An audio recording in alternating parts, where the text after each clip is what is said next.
Tapi kemarin kan juga Mas Roy Suryo juga ke Komnas HAM kan? Oh iya, ya. Apa itu bentuk perlawanan Bukan, atau gimana? gini. Karena apa? Karena itu sebenarnya juga masukan dari beberapa masyarakat termasuk netizen plus 62.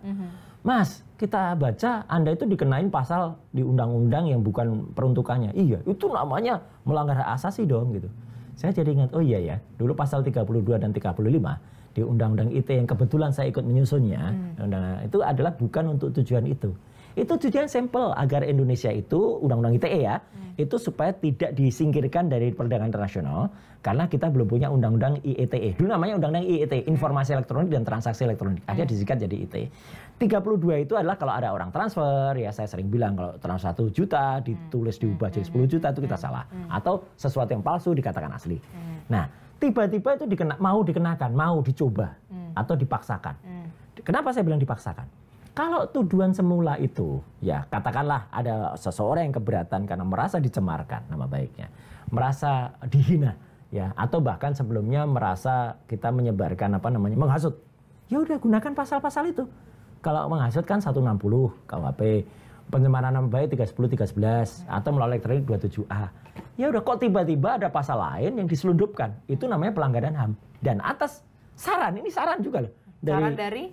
Beberapa termasuk juga salah satu komisioner Komnas HAM, saya nggak perlu sebutkan dari siapa, ya. Kita ke sana. Kenapa sih kamu nyebutin? Loh, kan masa kita yang disuruh nyebutin, yang satu aja nggak nunjukin ijazah juga nggak apa-apa, ya kan gitu. Nah, jadi kita kemarin langsung diterima oleh analis. Jadi malah lebih berdasarkan masukan itu dari netizen plus 62, terima kasih, ya. Kemudian kita ada salah satu info dari dalam juga. Kalau enggak kan dalam mana? Dalamnya Jalan Latu Harari, Komnas HAM, ya, kita datang ke sana dan langsung diterima oleh analis, ya, gitu. Jadi saya sebut kalau analisnya Mbak Grace dan Pak Lulu, ya nggak apa-apa kalau itu boleh, ya. Langsung kita dibikinin laporan penerimaan, kemudian langsung kita diminta mengumpulkan identitas. Kebetulan yang merasa itu kan yang sudah diundang. Saya, Dr. Tifa, Dr. Resmond, Pak Rizal Fadila Sarjana Hukum, Ibu Kurnia Triloyani, ya itu yang kemudian kita membikin itu pengaduan. Nah, sah saja. Oke, memang harapannya apa nanti ketika harapannya kasus ini memang menjadi perhatian. Jadi tidak kami benar-benar kalau ya kan kami kan sering nyebut dikriminalisasi. Supaya juga jelas dari Komnas HAM ada juga perlindungan. Bahkan tidak hanya ke situ.